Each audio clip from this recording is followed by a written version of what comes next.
July 10th, 1942. 1,400 feet above Akutan Island, Alaska. Lieutenant William Thies leans forward in the cockpit of his PBY Catalina flying boat, squinting through the rain-streaked windscreen. Below him, the Aleutian landscape stretches in shades of gray and green, volcanic rock, tundra grass, and patches of fog that cling to the marshland like cotton. The air is thick with moisture, and visibility comes and goes in unpredictable waves. Thies has been flying search patterns over these islands for weeks now, ever since the Japanese launched their surprise attack on Dutch Harbor last month. The enemy is out here somewhere, occupying Attu and Kiska, turning America's own territory into hostile ground. His co-pilot, Ensign James Marr, taps the compass and makes a notation on his kneeboard. They're running low on fuel, nearly ready to turn back toward Cold Bay, when Marr suddenly grips Thies's shoulder. "Lieutenant, 11 o'clock in that flat section." Thies banks left, dropping altitude. The fog parts for just a moment, and there it is, the unmistakable silhouette of an aircraft sitting upside down in a marshy bog. Even from this distance, even inverted, the shape is recognizable. The rounded wingtips, the enclosed cockpit, the distinctive profile that has haunted American pilots' nightmares for 7 months. A Japanese Zero.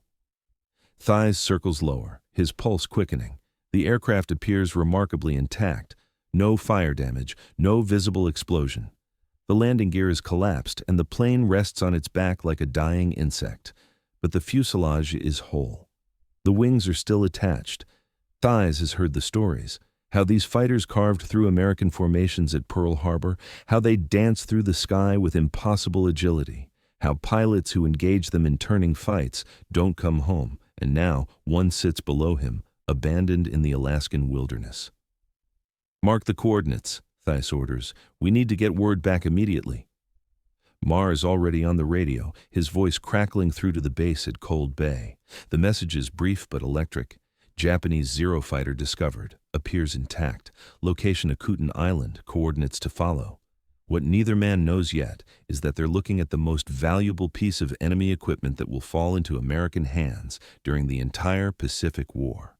The pilot inside that wreckage is Petty Officer First Class Tadayoshi Koga, 19 years old, dead for nearly 5 weeks, still strapped in his seat, and the secrets his aircraft carries will reshape the air war across the Pacific. June 4th, 1942, 5 weeks earlier, 11,000 feet above the Aleutian chain. Tadayoshi Koga adjusts his leather flight helmet and scans the horizon. He's flying in formation with 5 other Zeros, part of the second wave attacking Dutch Harbor. Below, the American naval installation burns from the morning's raid. Black smoke rises in thick columns. Koga's squadron has strafed ground positions and engaged what little American air resistance managed to get airborne. His A6M20 is performing flawlessly, as always. Light, responsive, more agile than anything the Americans can put in the sky. But something is wrong. Koga feels a vibration in the stick, a shudder that wasn't there before. He glances at his instruments, oil pressure dropping, the engine temperature rising. One of his cylinders has been hit, probably ground fire during his last strafing run, though he hadn't felt the impact. Now the engine is slowly destroying itself, leaking oil, losing power. He radios his flight leader, Lieutenant Tsugo Matsuyama. His voice is calm, professional, exactly as his training demands. "Engine damage," returning to carrier quote. Matsuyama acknowledges. The formation continues north. Koga turns south, alone, nursing his dying aircraft. The engine coughs, missing cylinders now. He's losing altitude. The sea below is gray and cold. Survival time in that water is measured in minutes. He needs land, any land. Akutan Island appears ahead, a hump of volcanic rock and tundra. Koga spots what looks like a flat section of ground covered in grass. It will have to do. He brings the Zero in low, gear down, trying to maintain control as the engine sputters. The grassland rushes up, the wheels touch down. Then, suddenly, violently, the nose pitches forward. The grass isn't solid ground. It's a bog, a marsh covered in thick vegetation that conceals soft, wet earth beneath. The Zero's wheels sink immediately. The aircraft flips forward onto its back. Koga's head snaps forward despite his harness. His neck breaks instantly. The inverted Zero settles into the marsh with a wet sucking sound, engine still ticking as it cools. The canopy is submerged in several inches of water and mud. Petty Officer, First Class. Tadayoshi Koga is 19 years old. He has been flying for less than 2 years. He will never see his family in Hiroshima again. And in dying, he has just handed the United States Navy the key to defeating his empire's most formidable weapon. July 12, 1942. Akutan Island, Alaska. The USS Williamson, a destroyer converted for salvage operations, pitches in the swells off Akutan's coast. Captain Paul Foley stands on the bridge, binoculars trained on the beach. Getting here has been a calculated risk. These waters are contested, Japanese submarines prowl the area, and the fog can close in with no warning. But the prize is worth the danger. Naval intelligence has been screaming for intact examples of Japanese equipment, especially the Zero. And now one sits waiting just a mile inland. On the beach, Navy salvage crews are already moving. Chief Petty Officer Thomas Jefferson supervises the unloading of equipment, winches, cables, portable generators, cutting torches, and a disassembled barge. Jefferson is a veteran salvage man, 38 years old, built like a boxer, with hands that have pulled apart more wrecked aircraft than he can count. But he's never salvaged an enemy fighter before, never handled something so potentially valuable. "Careful with those cables," he barks. "I want this bird intact, you hear me? Every panel, every instrument, every goddamn rivet." The crew hauls equipment across the tundra. The terrain is treacherous. The bog sucks at their boots. Hidden channels of water lie beneath the grass, and the wind cuts through their foul-weather gear. After 40 minutes of hiking, they reach the crash site. Jefferson stops and stares. The Zero is smaller than he expected, more delicate. The inverted aircraft looks like some kind of exotic dragonfly, its wings spanning just under 40 feet, the fuselage tapering to an elegant point.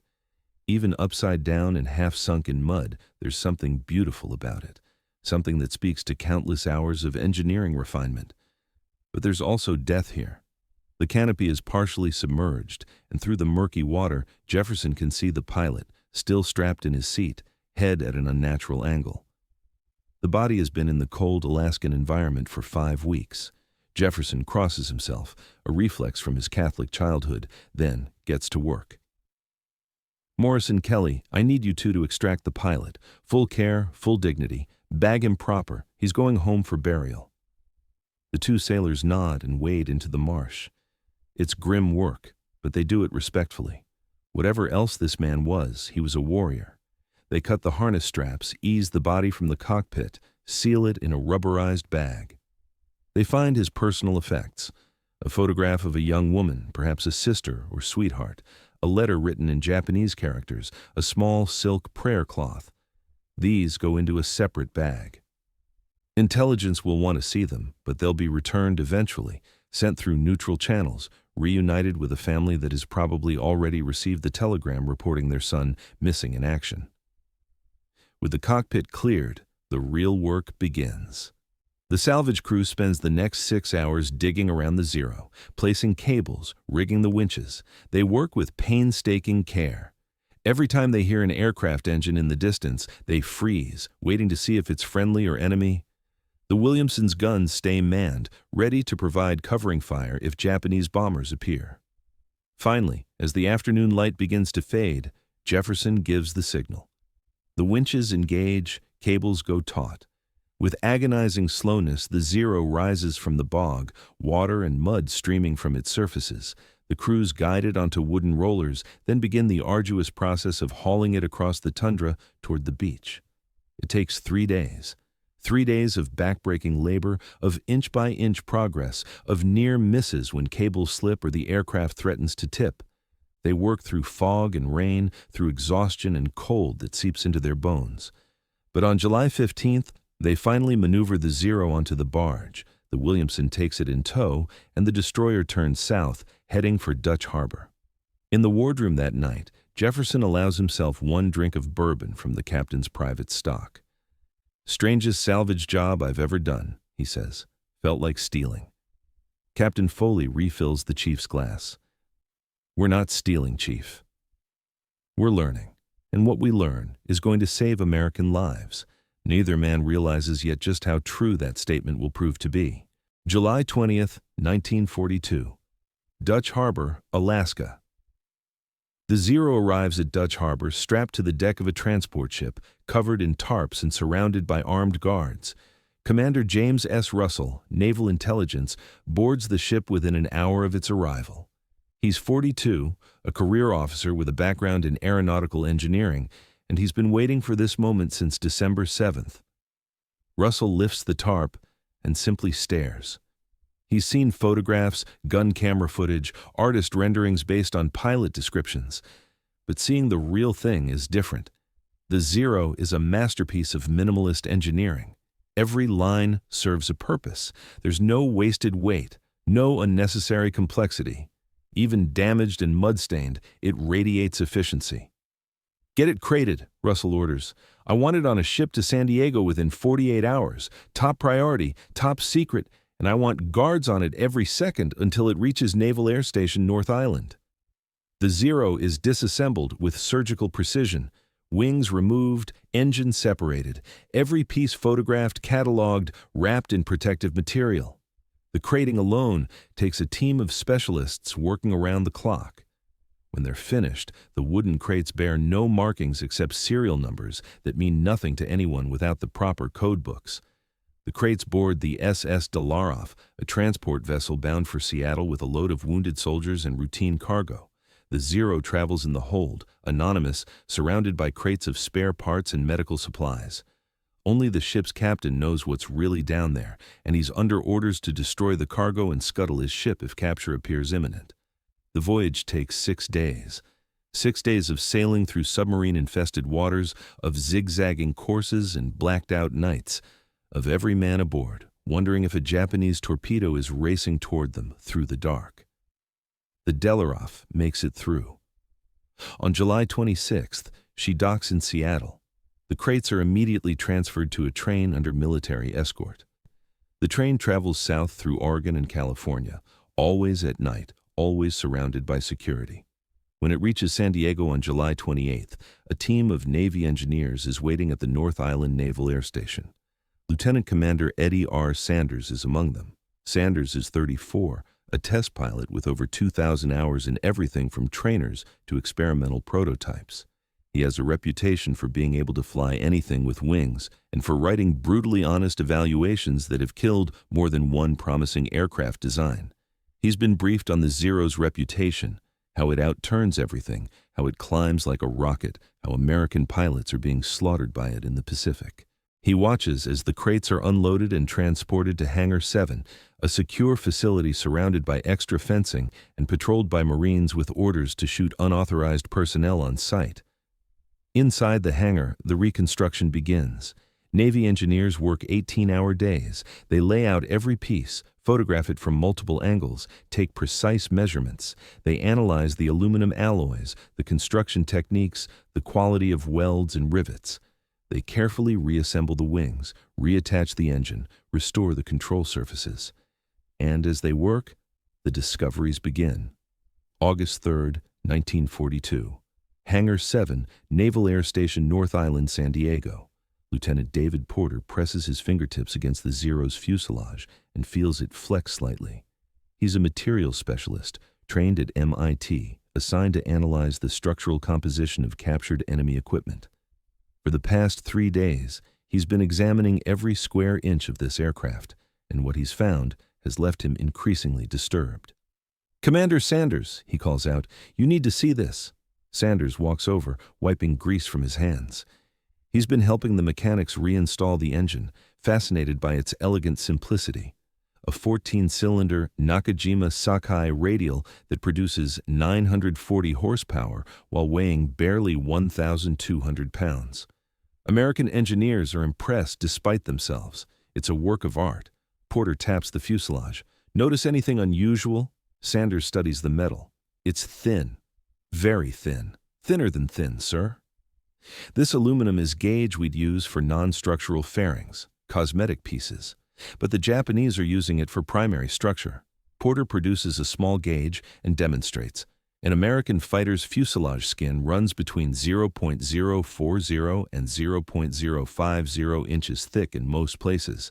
This measures 0.020, half the thickness. And look here. He moves to the wing. The spar construction is brilliant, very efficient, but there's no redundancy. No backup structure. Everything is calculated to the absolute minimum that will hold together. Sanders frowns. Weight savings? Extreme weight savings. This entire aircraft weighs about 5,300 pounds fully loaded. Our F-4F Wildcat weighs over 7,000 pounds. But Commander, there's something else, something more significant. Porter leads him to a section where the fuselage skin has been partially removed, exposing the interior structure. There's no armor plating anywhere. I've examined the entire airframe. The seatback is fabric and aluminum. There's no armored glass in the windscreen, no protective plates around the fuel tanks. Sanders stares. You're certain? Absolutely certain. And the fuel tanks, Porter shakes his head, they're not self-sealing. The Wildcat has rubber bladders inside the fuel tanks that automatically seal around bullet holes. It's standard on all our combat aircraft now. The Zero has plain aluminum tanks. One tracer round and the whole thing becomes a flying blowtorch. The implications sink in slowly. Sanders has flown against targets that shoot back. He's felt bullets punch through his aircraft, heard them ring against armor plate behind his head. The idea of flying into combat without protection seems insane. They sacrificed everything for performance, Porter continues. Every ounce of weight that could be eliminated was eliminated. The result is an aircraft that can outmaneuver anything we have, that can climb faster, turn tighter, operate at higher altitudes. But it's made of paper. One good burst from a .50 caliber and it disintegrates. Sanders walks around the Zero again, seeing it differently now. The beauty is still there, the elegance of design. But underneath it there's something almost desperate. This is an aircraft designed by a nation that can't afford heavy fighters, that lacks the industrial capacity to build robust machines, that has gambled everything on agility and surprise. There's a philosophy here, Sanders says slowly. They're not planning for their pilots to get hit. They're planning for their pilots to be so good, so superior, that they'll never be in a position where they take fire. Porter nods. It worked at the beginning of the war. Their pilots had years of combat experience from China. They were better trained than ours, more experienced, flying superior aircraft. But in a long war, when the experienced pilots start dying and can't be replaced, this design becomes a death trap, Sanders finishes, because every new pilot, every less experienced pilot, every pilot who makes one mistake is flying in an aircraft that won't protect them. The two men stand in silence for a moment, contemplating the strategic implications. The Zero isn't just an aircraft, it's a window into Japanese military thinking, into their assumptions about how the war would unfold. Over the next week, the discoveries continue. Engineers find that the Zero's control surfaces are fabric-covered, not metal-skinned like American fighters. They discover that the ammunition supply is limited, just 60 rounds for each of the two 20mm cannons and 680 rounds for each 7.7mm machine gun. An American F-4F Wildcat carries 1,440 rounds for its 6.50 caliber guns. The Zero can dominate a dogfight for about 20 seconds of sustained fire. After that, the pilot is defenseless except for his maneuverability. They analyze the engine and find it's been tuned for high efficiency at the expense of durability. It requires meticulous maintenance and high-octane fuel. It's prone to overheating if pushed hard for extended periods. But the most significant discovery comes when Sanders himself climbs into the cockpit. August 15, 1942. 8,000 feet above San Diego Bay. Eddie Sanders checks his instruments for the 10th time. The Zero's cockpit is cramped, clearly designed for smaller pilots, and the labels are all in Japanese characters. But the layout is logical, and after 2 weeks of study and ground tests, he understands how everything functions. The engine purrs smoothly, the controls respond precisely, and Sanders is about to become the first American to fly a Zero in controlled flight. He eases the throttle forward. The acceleration is immediate and impressive. The Zero leaps forward like a startled animal. Sanders feels the lightness of the machine, how it responds to the slightest input. He lifts off and climbs, and the rate of climb is astonishing. The altimeter needle spins upward 3,000 feet per minute. An F-4F Wildcat climbs at maybe 2,000 feet per minute, and that's a good day. At 8,000 feet, Sanders begins his evaluation. He starts with basic maneuvers, gentle turns, climbs, descents. Everything feels good. The controls are harmonized beautifully. The visibility is excellent, far better than the Wildcat with its bulky fuselage. He can see in almost every direction, giving the pilot a huge tactical advantage in spotting enemies. Then, he tries a hard turn. He banks steeply and pulls back on the stick, and the Zero responds like nothing he's ever flown. The turn is instantaneous, the radius incredibly tight. The G-forces press him into his seat. The aircraft rotates around him as if it's pivoting on a string. He completes a 360-degree turn in roughly 10 seconds. A Wildcat would take 18 to 20 seconds to do the same maneuver. Jesus Christ, Sanders mutters into his oxygen mask. Now he understands how American pilots have been dying. In a slow-speed turning fight, the Zero is unbeatable. An American pilot who tries to turn with it is simply giving the Zero pilot time to line up a killing shot. It's not a fight, it's an execution. But Sanders is here to find weaknesses, not to marvel at strengths. He begins pushing the aircraft harder, exploring the edges of its performance envelope. He accelerates to top speed, about 330 miles per hour in level flight. The Zero handles well at cruise speeds, but as the airspeed increases, something changes. The controls start to stiffen. At 300 miles per hour, the ailerons become noticeably heavier. At 330, they're difficult to move. Sanders attempts a high-speed roll and finds it takes significant force on the stick. The Zero is designed for dogfighting at 150 to 250 miles per hour. At higher speeds, it becomes sluggish, unresponsive. Weakness number 1, Sanders says to himself, making mental notes for his report. Poor high-speed handling. He climbs to 12,000 feet and tries another test. He rolls the Zero inverted and pulls -G, pushing the stick forward into a dive. The engine immediately sputters. Sanders feels the aircraft shudder as the fuel flow is disrupted. The carburetor can't handle -G forces. It starves the engine of fuel. He rolls upright and the engine catches again, coughing back to life. Weakness number 2, cannot sustain -G maneuvers. This is critical. An American pilot being chased by a Zero can simply push into a dive, roll inverted, and dive away. The Zero's engine will cut out, forcing it to break off pursuit.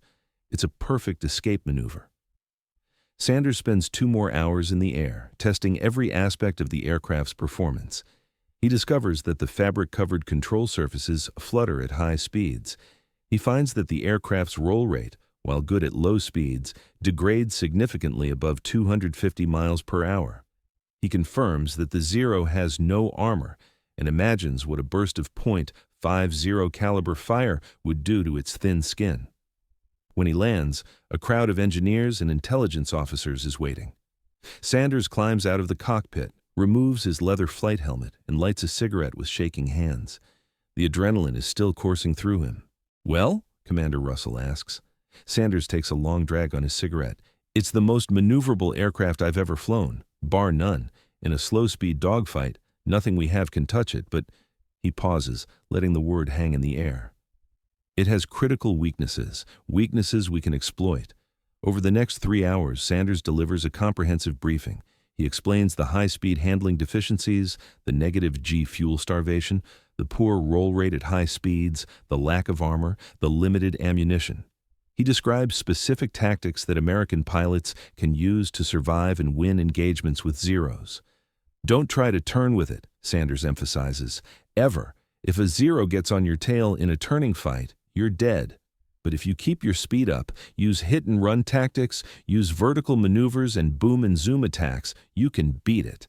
Dive on it from altitude, make one pass with guns blazing, then dive away before it can bring its maneuverability to bear. The Zero can't follow you into a high-speed dive without its engine cutting out." Russell nods, taking notes. "How long to get this information distributed to the fleet?" "I want to do more test flights," Sanders says. I want to bring in operational pilots, let them fly against it in mock combat, work out the specific tactics. Give me 2 weeks. You have 1 week, Russell replies. Men are dying out there right now. Every day we delay is another day American pilots are fighting with outdated information. August 25th, 1942. Fighter Direction School, Naval Air Station, North Island. Lieutenant Commander John S. Jimmy. Thatch stands in front of a classroom filled with Navy and Marine fighter pilots. Thatch is a legend in naval aviation. He developed the Thatch Weave defensive tactic that has already saved countless American lives in engagements against Zeros. Today, he's here to learn about the enemy aircraft from the inside. Sanders stands beside a large blackboard covered in diagrams. Behind them, visible through the classroom windows, the captured Zero sits on the tarmac, surrounded by Marines.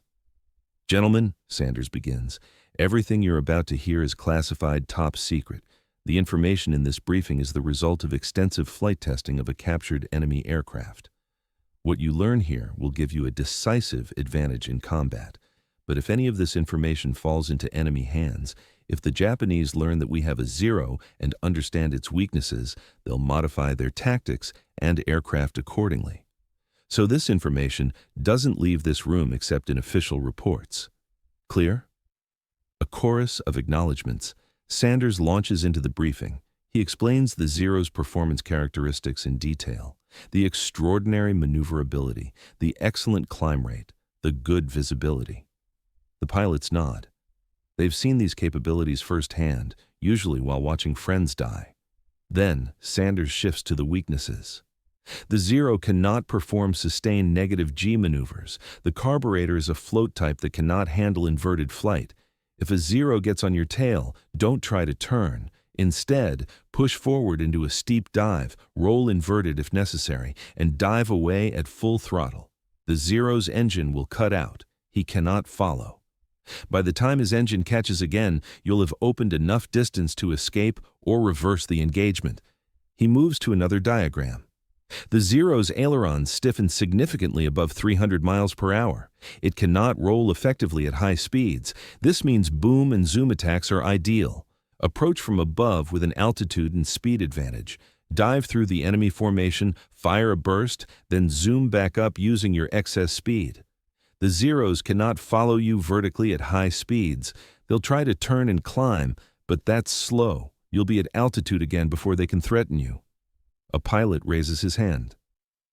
Lieutenant, junior grade, Bill Leonard, recently arrived from Pearl Harbor. Sir, what about sustained combat? What if we can't disengage?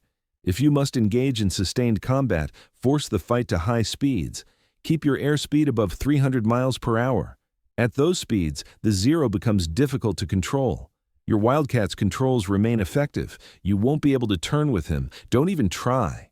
But you can use vertical maneuvers, barrel rolls, and high-speed extensions to maintain position until you can get guns on target. Sanders points to another diagram showing the Zero's construction.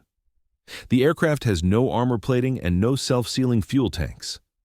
This is critical. Even a few hits from .50 caliber rounds can be catastrophic. The Zero will burn if you hit the fuel tanks. The pilot has no protection. If you can get a clean deflection shot, even a short burst will likely be fatal. Jimmy Thatch speaks up. What about ammunition? How long can they fire? Approximately 20 seconds of sustained fire from the 20mm cannons, maybe 30 seconds from the machine guns. After that, they're Winchester, out of ammunition. If you can force a Zero to expend its ammunition without being hit, it becomes a non-threat. They'll usually break off and return to base, rather than continue fighting without weapons. The briefing continues for 2 more hours. Sanders discusses the Zero's combat radius, its fuel consumption, its engine characteristics, its typical tactics. He brings in 2 pilots who have flown against the Zero in controlled exercises, letting them describe their experiences. Finally, Sanders concludes with a critical point. Gentlemen, the Zero is not invincible. For 7 months, we've treated it like some kind of super weapon. We've been afraid of it. That fear ends today. The Zero is an excellent aircraft designed for a specific type of combat, but it has significant limitations.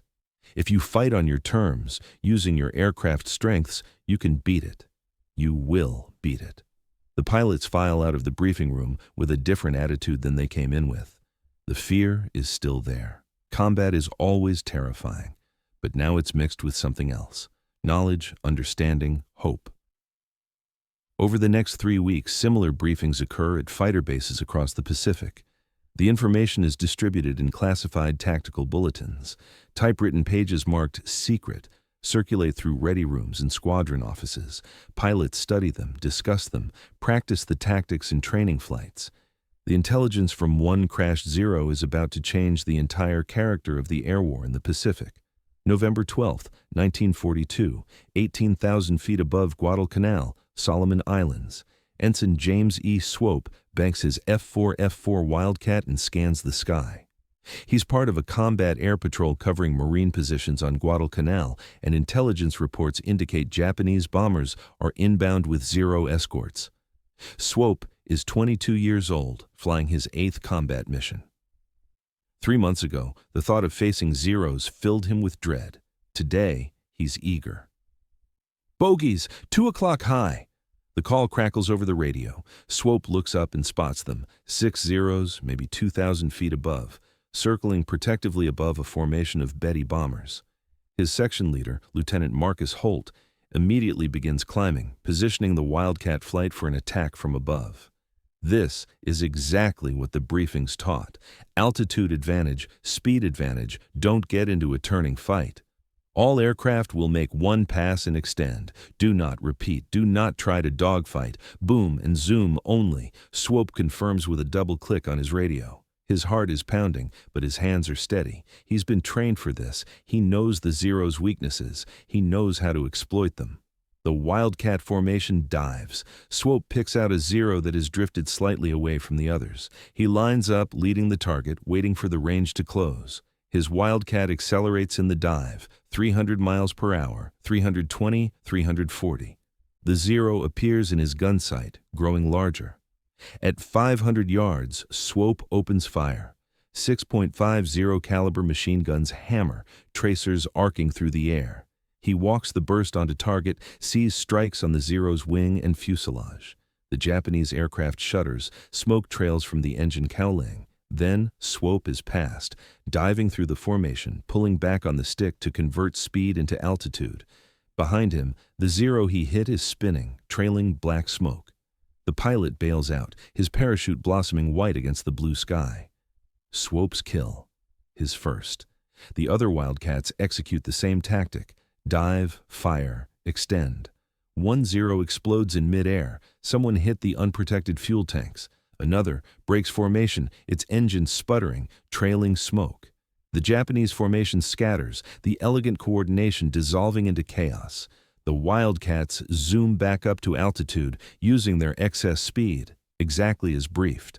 By the time the remaining Zeros complete their turns and try to pursue, the American fighters are already at 16,000 feet, repositioning for another attack. The Betty bombers, now without effective escort, break formation and jettison their bombs early, turning for home. The mission is aborted. Swope and his squadron mates return to Henderson Field on Guadalcanal, jubilant. They've achieved something that would have seemed impossible 4 months ago. They've defeated a numerically superior Zero force without losing a single aircraft. In the ready room, intelligence officers debrief the pilots. The tactics worked exactly as predicted. The Zero's inability to follow the Wildcats into high-speed dives proved decisive. The lack of armor meant that even brief firing passes caused catastrophic damage. Lieutenant Holt lights a cigarette and grins. The Zero isn't a demon anymore. It's just an airplane, a damn good airplane, but one we can beat. Similar stories are emerging across the Pacific theater. At Rabaul, Marine pilots use boom and zoom tactics to decimate a Japanese raid. Off the carrier USS Enterprise, Navy pilots exploit the Zero's high-speed handling deficiencies to win an engagement they would have lost months earlier. In China, Flying Tigers pilots under Claire Chenot report that the new tactical information confirms what they have learned through brutal experience. Never dogfight with a Zero, always maintain speed and altitude advantage. The psychological impact is as significant as the tactical advantage. American pilots are no longer flying in fear. They're flying with confidence, with purpose, with a clear understanding of how to win. Morale soars. The Zero is still dangerous. It will remain dangerous throughout the war, but it's no longer invincible. And the intelligence from the Akutan Zero is only beginning to bear fruit. December 10th, 1942. Grumman Aircraft Engineering Corporation, Bethpage, Long Island, New York. Leroy Grumman leans over the blueprints spread across his desk. Grumman is the founder and chief engineer of the company that bears his name, and he's in the process of designing the next generation of American carrier fighters. The current F-4F Wildcat is tough and reliable, but it's outperformed by the Zero in almost every category except durability. The Navy needs something better. His lead designer, Bill Schwendler, enters the office carrying a thick folder marked Secret Zero Evaluation. The folder contains the complete technical analysis of the Akutan Zero, performance data, engineering studies, tactical assessments, everything learned from 6 months of intensive study. "You need to read this," Schwendler says, dropping the folder on Grumman's desk. Grumman spends the next 3 hours reading. He studies the Zero's specifications, its design philosophy, its strengths and weaknesses. He reads Eddie Sanders' flight test reports. He reviews the tactical analyses, the combat reports from Guadalcanal and the Coral Sea. When he's finished, he sits back and stares at the blueprints for the new F-6F Hellcat fighter that's currently in development. "We need to make some changes," Grumman says. Over the next weeks, the Hellcat design is modified based on the Zero intelligence. The aircraft's speed and climb rate are increased to match the Zero's performance. But unlike the Zero, the Hellcat retains heavy armor protection, self-sealing fuel tanks, and redundant systems. The philosophy is different. The Hellcat is designed to absorb damage and keep fighting, to protect its pilot, to be maintainable by average mechanics working under combat conditions. The Hellcat's high-speed handling is specifically optimized. The controls remain light and responsive above 300 miles per hour, giving it a decisive advantage in the boom and zoom tactics that are proving so effective against Zeros. Engineers study the Zero's 20mm cannon installation and develop countermeasures. The Hellcat's armor is designed to stop 20mm rounds from the front quarter, protecting the pilot and critical systems. The fuel tanks are positioned to minimize vulnerability and are equipped with the latest self-sealing technology, CO2 systems that automatically extinguish fires. The ammunition load is massive compared to the Zeros. 6.50 caliber machine guns with 400 rounds per gun, 2,400 rounds total. A Hellcat pilot can engage multiple targets without worrying about running out of ammunition. The guns are arranged in the wings for better convergence, tested extensively against captured Zero components to ensure they can penetrate the thin Japanese armor. Grumman reviews the final specifications with satisfaction. "We're not trying to outturn the Zero," he tells his engineering team. "We're designing an aircraft that can fight the way our pilots need to fight, fast, aggressive, with enough protection to survive mistakes and enough firepower to end fights quickly." The first production F-6F Hellcat rolls off the assembly line in October 1942, but it won't see combat until early 1943. When it does, it will prove devastatingly effective. The Hellcat will eventually achieve an air-to-air kill ratio of 19-1 against Japanese aircraft, 19 enemy planes destroyed for every Hellcat lost. The intelligence from the Akutan Zero has directly influenced the design of the aircraft that will dominate the Pacific skies. But the captured Zero has one more crucial role to play. March 8, 1943, Naval Air Station Anacostia, Washington, D.C. Lieutenant Robert Elder climbs out of the cockpit of the Akutan Zero, his flight suit soaked with sweat despite the cool March air. He's just completed his first training flight against the captured aircraft, and his hands are still shaking, not from fear, but from adrenaline and excitement. Elder is an instructor pilot assigned to the Fighter Training Command. His job is to prepare new pilots for combat in the Pacific. For months, he's been teaching tactics based on reports and briefings. Today, for the first time, he's actually flown against a real Zero in mock combat. "How was it?" asks Commander Paul Ramsey, the officer in charge of the training program. "Eye-opening," Elder replies. "Everything the report said is true. but experiencing it is different. When that thing turns, it's like nothing I've ever seen. I can see exactly how our guys have been getting killed. They see the Zero, they think they can turn with it, and then they're dead before they realize their mistake. The Akutan Zero has been moved to Anacostia specifically for this purpose. After months of flight testing and technical analysis, it's been converted into a training asset. American pilots can now practice against the actual enemy aircraft, learning to recognize its capabilities and exploit its weaknesses in a controlled environment where mistakes don't result in death. The training program is intensive. Pilots fly against the Zero, attempting various tactics and maneuvers. They learn to recognize the visual cues that indicate a Zero is approaching its performance limits, the way the control surfaces flutter at high speed, the smoke that appears when the engine is being pushed too hard, the characteristic wobble when the aircraft is in a high G turn at low speed. They practice the boom and zoom attack over and over until it becomes instinctive. Dive from altitude, line up the shot, fire a burst, extend away at high speed. Never slow down, never try to turn. Maintain energy and altitude advantage at all costs. Commander Ramsey watches from the ground as a training flight executes a series of attacks against the Zero. The American pilots are getting better, more confident. They're learning to treat the Zero as a puzzle to be solved rather than a boogeyman to be feared. "This is saving lives," Ramsey says to his executive officer. "Every pilot who goes through this program and survives his first combat engagement, that's a direct result of this aircraft. Koga gave his life for his emperor, but in death, he's saving American lives." There's an irony in that. Over the next 18 months, hundreds of American pilots will train against the Akutan Zero. They'll learn its sounds, its flight characteristics, its limitations. They'll develop an intuitive understanding of how to fight it. And when they reach the Pacific Theater and encounter Zeros in actual combat, they'll have a crucial advantage: experience. The captured Zero will eventually be joined by other captured Japanese aircraft, VALs, Kates, even later model Zeros with improved performance. The U.S. develops an entire Aggressor training program using captured enemy aircraft to prepare pilots for combat. It's a concept that will continue through future wars, including the famous Top Gun school established during the Vietnam War.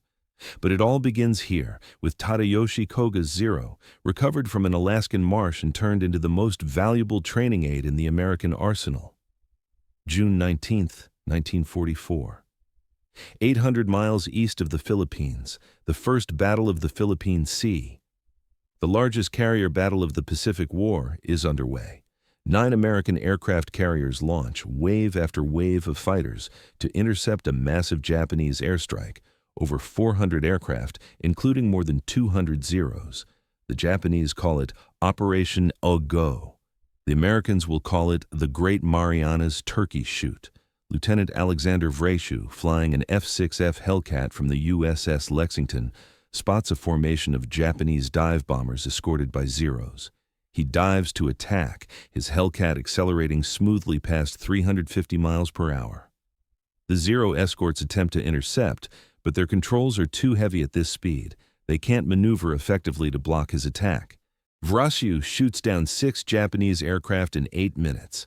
All across the battlefield, similar scenes play out. The Hellcats, designed with full knowledge of the Zero's weaknesses, slaughter the Japanese formations. The new American pilots have been trained against captured Zeros. They know exactly how to fight. They know exactly what to expect. By the end of the day, the Japanese have lost 300 aircraft and 3 carriers. American losses, 29 aircraft, mostly to operational accidents rather than combat. The decisive factor isn't just better aircraft or better pilots, though both contribute. It's knowledge. The Americans understand their enemy's equipment intimately. They've studied it, tested it, trained against it. They've designed their aircraft and tactics specifically to exploit its weaknesses. The Japanese, meanwhile, are still flying the same basic Zero design introduced in 1940. Attempts to upgrade it with armor and self-sealing tanks make it heavier and slower, negating its primary advantage without adding meaningful protection. The newer models can't match the Hellcat's speed or the Corsair's power. But the deeper problem is philosophical. The Zero was designed for a short, decisive war where superior pilot skill and aircraft maneuverability would overwhelm the enemy before attrition became a factor. The Japanese Navy trained pilots for years, creating a cadre of exceptional aviators, but they had no system for rapidly replacing losses. When experienced pilots died, and in the Zero pilots died easily, they couldn't be replaced with equally skilled aviators. The Americans took the opposite approach. Their aircraft were designed to be survivable. Pilots who made mistakes, who took hits, who encountered bad luck, they often survived to fly again, to learn, to improve. And the training system could produce competent pilots in months rather than years.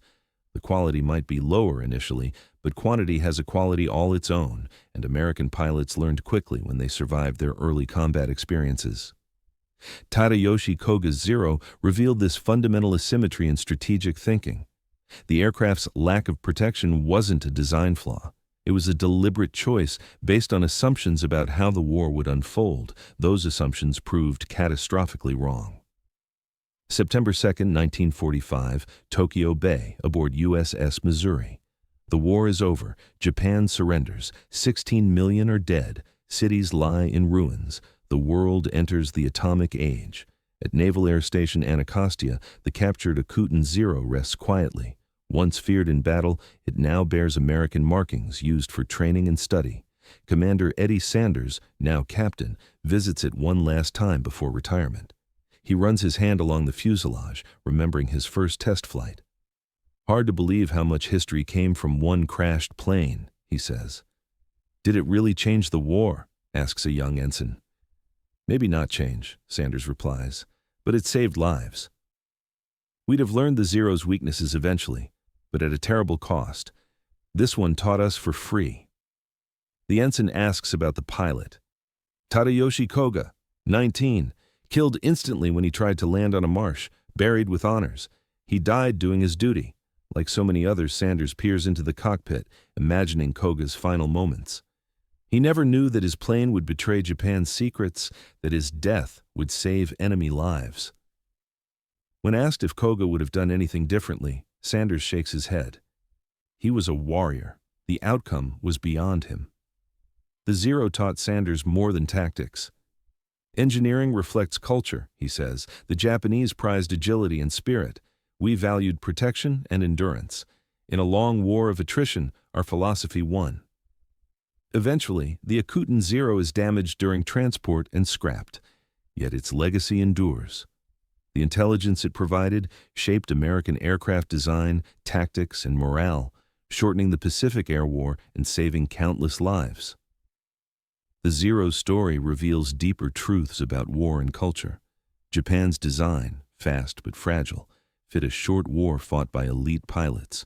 America's, durable and replaceable, fit a long industrial conflict. The outcome was decided not by ideals, but by which vision matched reality. Tadayoshi Koga's crash in an Alaskan marsh gave his enemies knowledge that helped defeat his own cause. The irony is tragic, yet profound. The same lightness that made the Zero deadly also made it vulnerable, to bullets, to fire, and to discovery. The Akutan Zero remains one of history's greatest captures, a reminder that wars are won not only with courage and weapons, but with understanding.